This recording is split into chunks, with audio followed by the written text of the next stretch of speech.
Ďakujem veľmi pekne a skôr ako vás pozvem na občerstvenie, tuto vedľa niekoľko pokynov.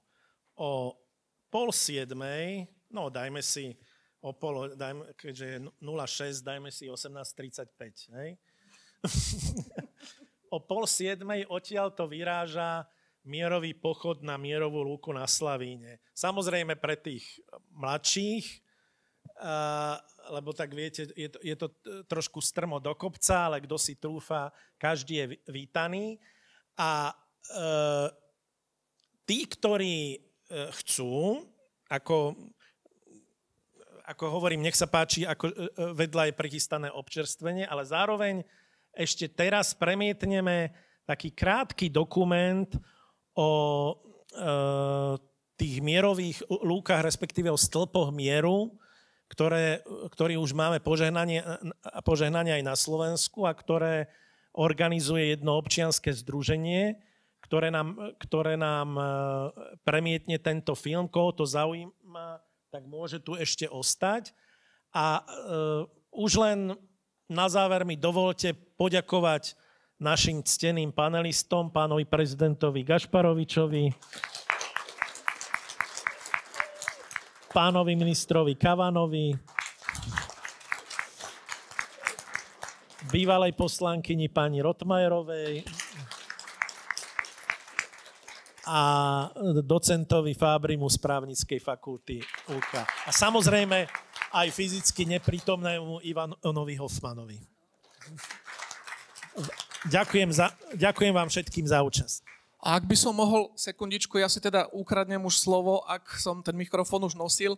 Ja by som rád poďakoval hlavnej osobe, v podstate vďaka ktorej aj teda vznikla tá celá iniciatíva Zjednotený za mier, aj vďaka ktorej 10 rokov fungovala, vďaka ktorej aj vzniklo občianske združenie Zjednotený za mier, kde teda mám možnosť takisto trošku pomôcť tým, čo sa dá.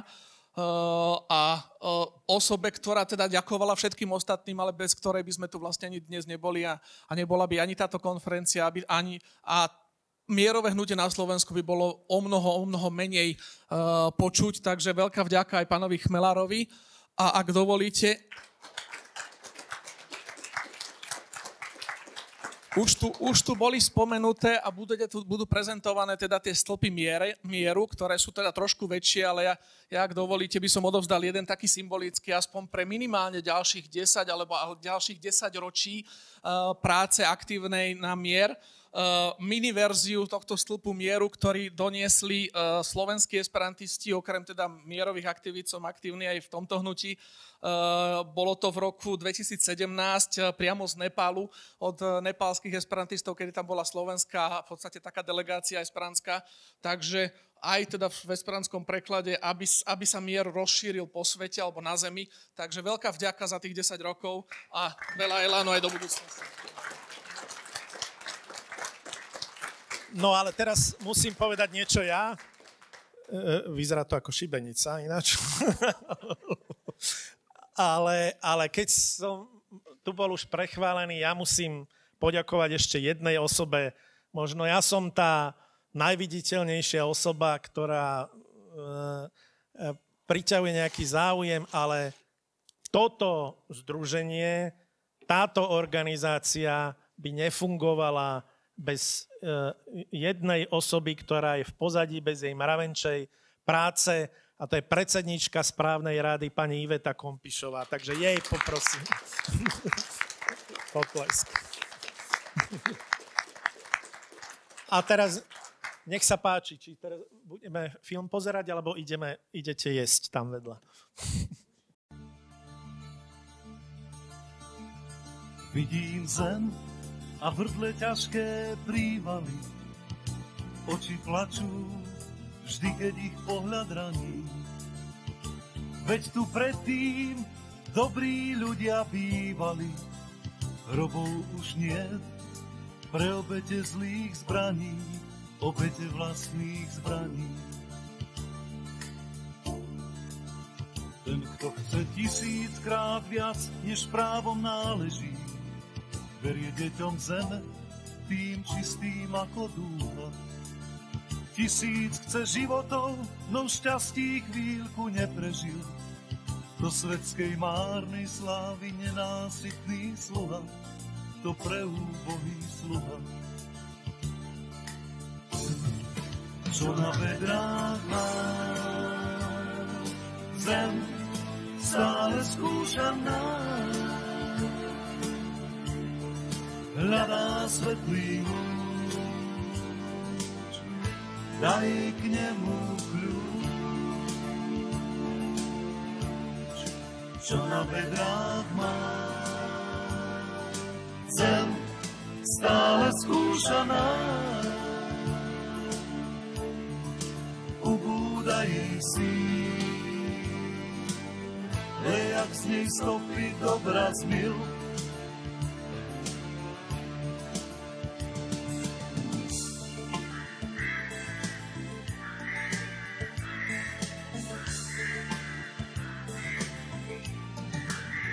Ten, kto chce 1000-krát viac, než právom náleží, berie deťom zeme, tým čistým ako dúha.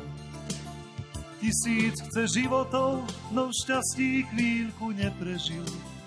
Do svetskej márnej slávy nenásytný sluha, to preúbohý sluha. Takú vidím zem, v hrdle mám ťažké prívaly. Oči plačú, vždy, keď ich pohľad raní. Veď tu predtým dobrí ľudia bývali. Hrobov už nie, pre obete zlých zbraní, obete vlastných zbraní.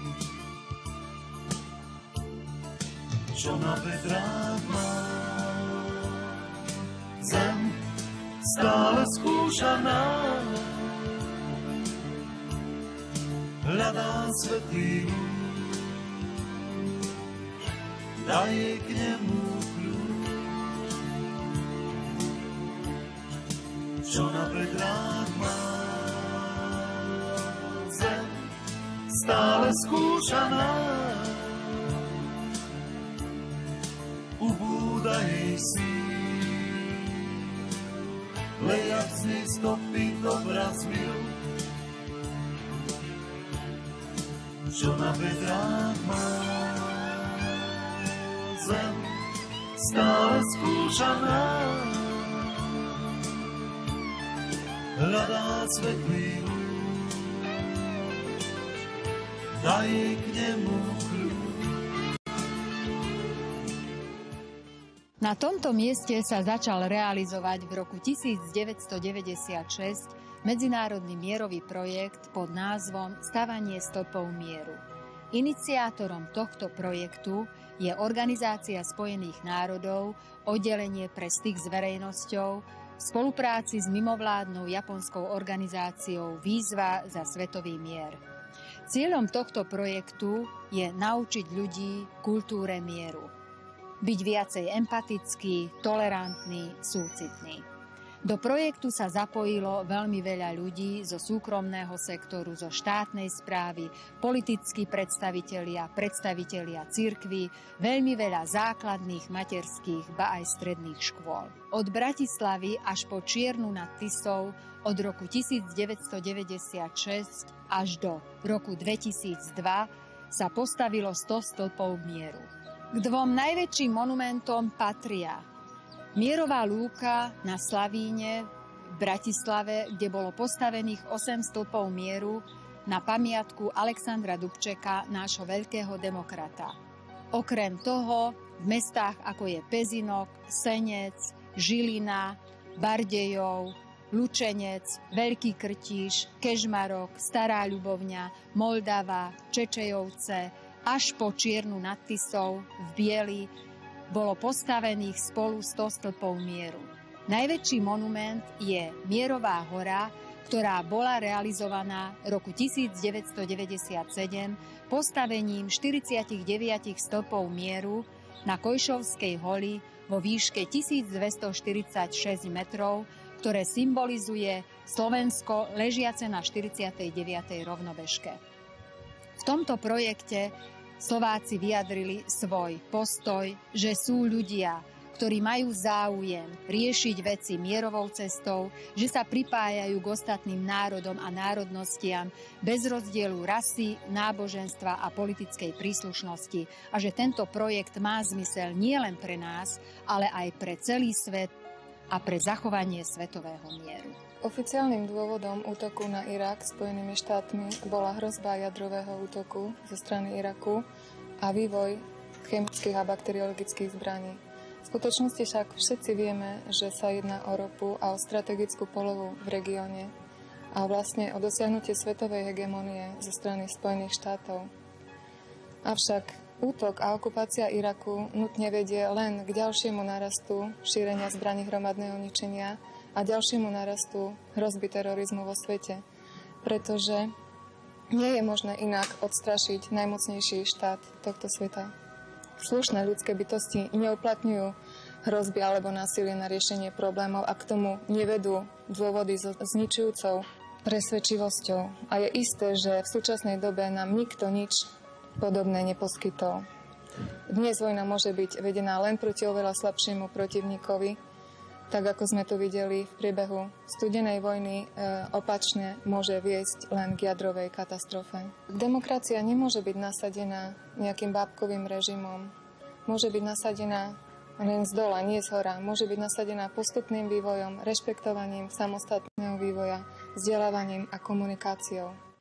Košice sú historickým mestom, metropolou východného Slovenska v srdci Európy.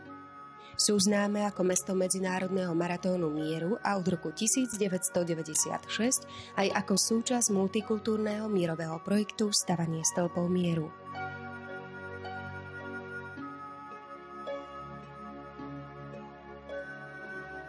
V Košiciach sa začal realizovať program mierovej školy na podporu výchovy ku kultúre mieru. Občianske združenie Humatrend mierovej školy, ktoré je iniciátorom mierového projektu na Slovensku, tu postavilo 10 stĺpov mieru v školách, v záhradách, na verejných priestranstvách a v interiéroch.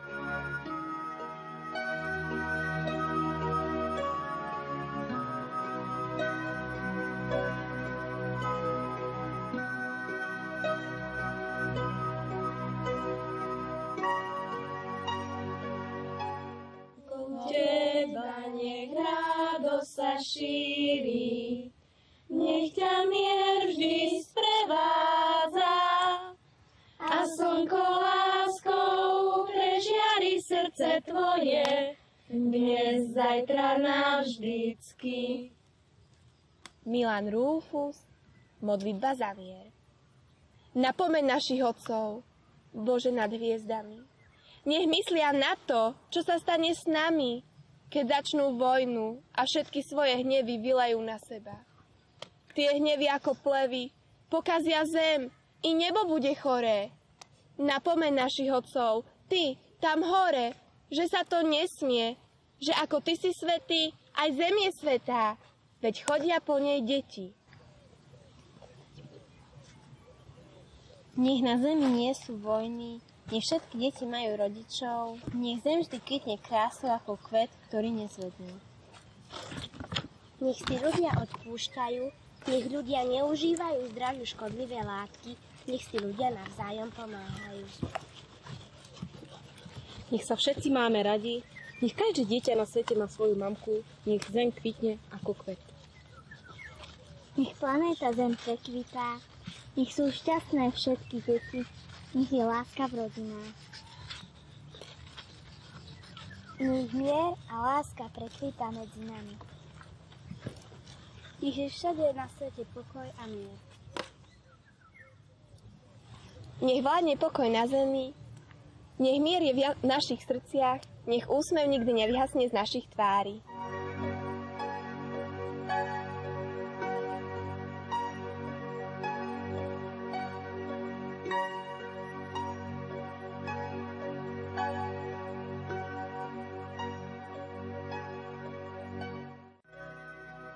Osem stĺpov mieru, mierová lúka zdobí slavím v Bratislave miesto padlých hrdinov v druhej svetovej vojne.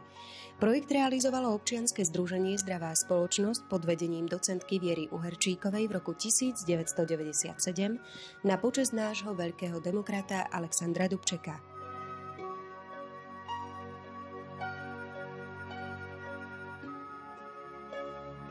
Symboly mieru sú osadené aj v mestách Veľký Krtíš, Žilina, Kežmarok a Senec.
Najvýznamnejším monumentom medzinárodného mierového projektu je Mierová hora.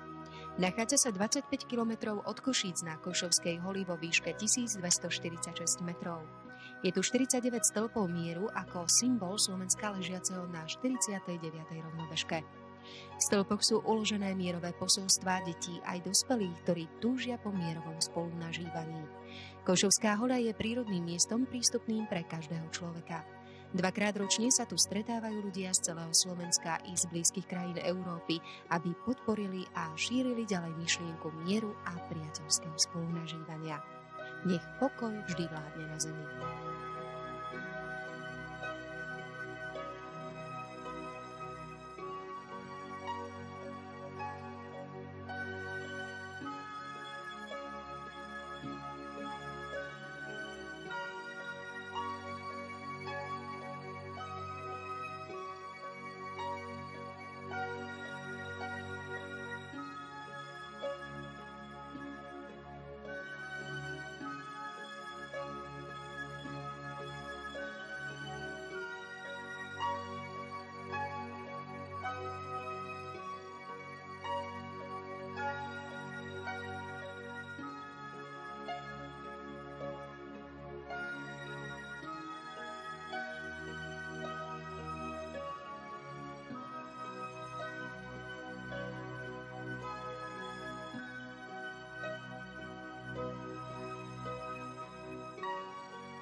Keď dostaneme pozvánku, že sa koná tento mierový výstup, rozbucha sa v prvom rade srdce mne a mojim deťom, že sem pôjdeme, pretože tu sa robia naozaj veľmi pekné aktivity, ktoré naučia deti vzťahu k prírode a tu deti začínajú vnímať seba aj okolie inakšie, hlavne v tom zmysle, že žijeme v pokoji a miery, čo napríklad v iných krajinách deti nemajú.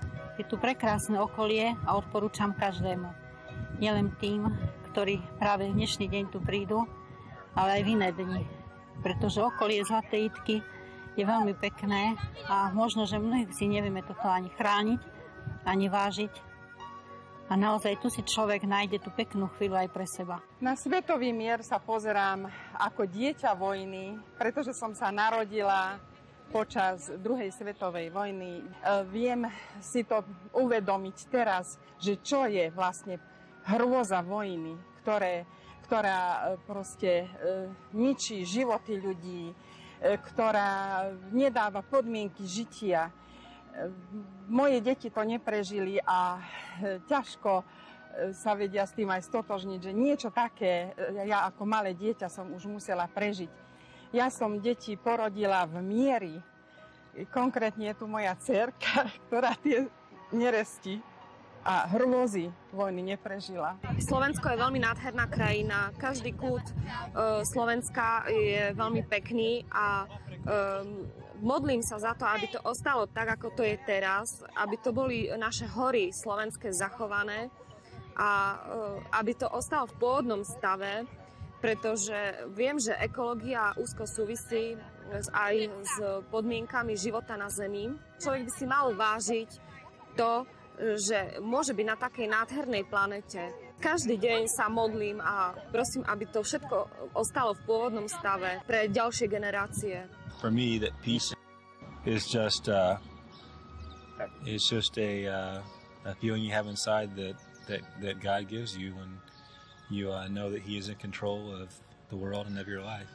For me, as a woman or just a human, Jesus Christ gives me peace.